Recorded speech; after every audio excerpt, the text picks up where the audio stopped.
Rural urban composition. अब हम लोग आएंगे अपने नेक्स्ट टॉपिक की ओर, विच इज लिंग्विस्टिक कॉम्पोजिशन। यहाँ पे अब हम लोग देखेंगे linguistic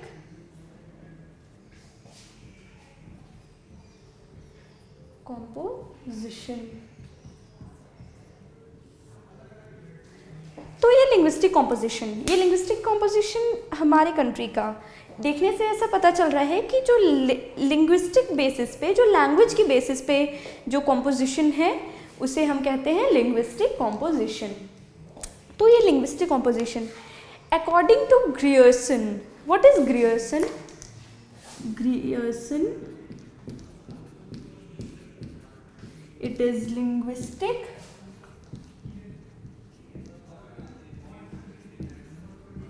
survey of India. It is from 1901 to 1928, from 1901 to 1928।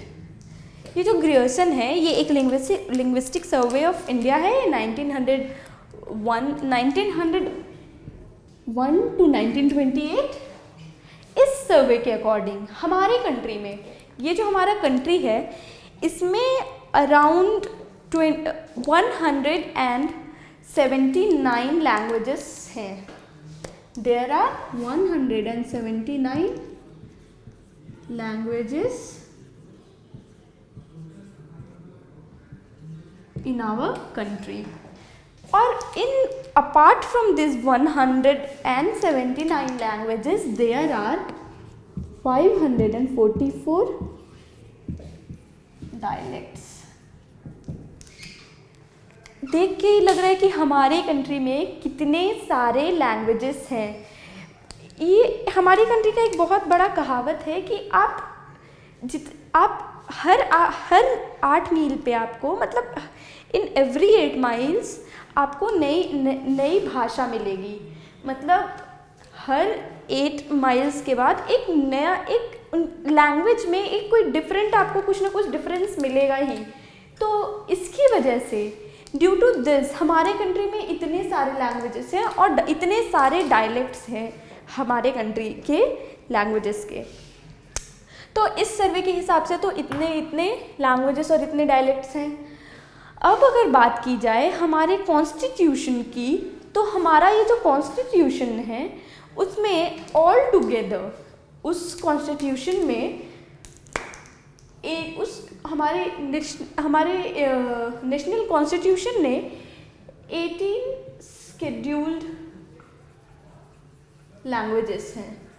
There are 18 scheduled languages in our country and many non-scheduled languages. Non-scheduled languages का number it's not fixed. There are many non-scheduled languages. अगर आप ये जो scheduled languages है, अगर आप 10 रुपए का नोट लो, उसके पीछे आप देखना बहुत सारे लैंग्वेजेस में लिखे होते हैं। तो these are the scheduled languages of our country. ये हो गई लैंग्वेजेस की बात। अब अगर आओ कि मेजरली स्पीकिंग लैंग्वेजेस में, तो जो हमारा जो कंट्री है इट इज़ मोस्टली, इस कंट्री में हिंदी स्पीकर्स हैं। Mostly Hindi speakers are there in our country. Approx 40.42% of people in India speak Hindi. मतलब 40.42% हमारे कंट्री के लोग आर हिंदी स्पीकर्स। ये हमारे कंट्री का सबसे ज़्यादा बोला जाने वाला लैंग्वेज है। This language is spoken by most of the people in our country. अगर देखें तो इसके बाद अगर हम सबसे कम वाले लैंग्वेजेस में आए, कौन से लैंग्वेजेस सबसे कम बोली जाती है, तो it is Kashmiri and Sanskrit. ये जो कश्मीरी है it is spoken by only 0.01% of the total population of our country, and Sanskrit का भी it is spoken by 0.10% of the total population of our country। तो आप देख रहे हैं कि किस तरीके से ये कितना डिफरेंस है हमारे हाईएस्ट स्पोकन, मोस्ट स्पोकन और लीस्ट स्पोकन लैंग्वेजेस में। सबसे ज़्यादा हिंदी हमारे कंट्री में बोला जाता है।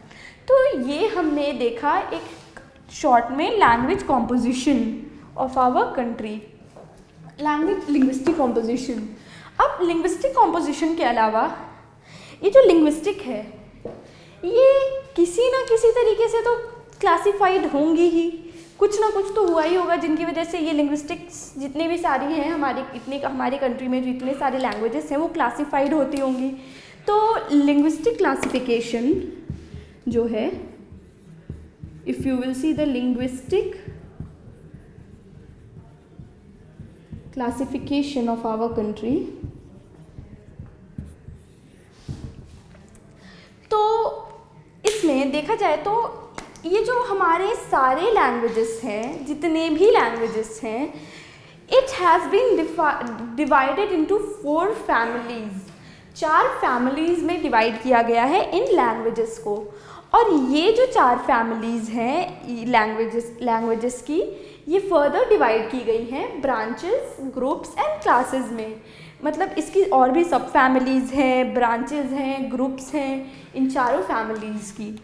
तो we will just see the 4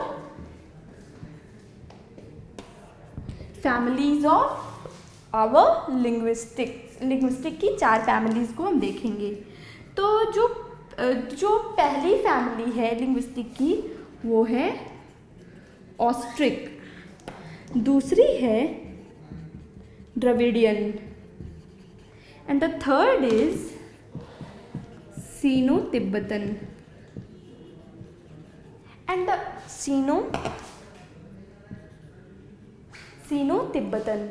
और जो लास्ट है लैंग्वेजेस की फैमिली में वो है इंडो यूरोपियन। तो ये जो 4 फैमिलीज़ है, जितने भी लैंग्वेजेस हैं, ऑल लैंग्वेजेस, सारे लैंग्वेजेस इन्हीं चारों फैमिली में डिवाइडेड है। कोई ऑस्ट्रिक का है, कोई द्रविडियन का है, कोई सीनो-तिब्बतन का है, तो कोई इंडो यूरोपियन का है। तो this is the classification of our language. मतलब इस तरीके से इन चारों फैमिलीज से हमारा जो लैंग्वेज है वो क्लासिफाइड है। तो हमने यहाँ पे देखा linguistic composition of our country. Now we will move on to religious composition of our country.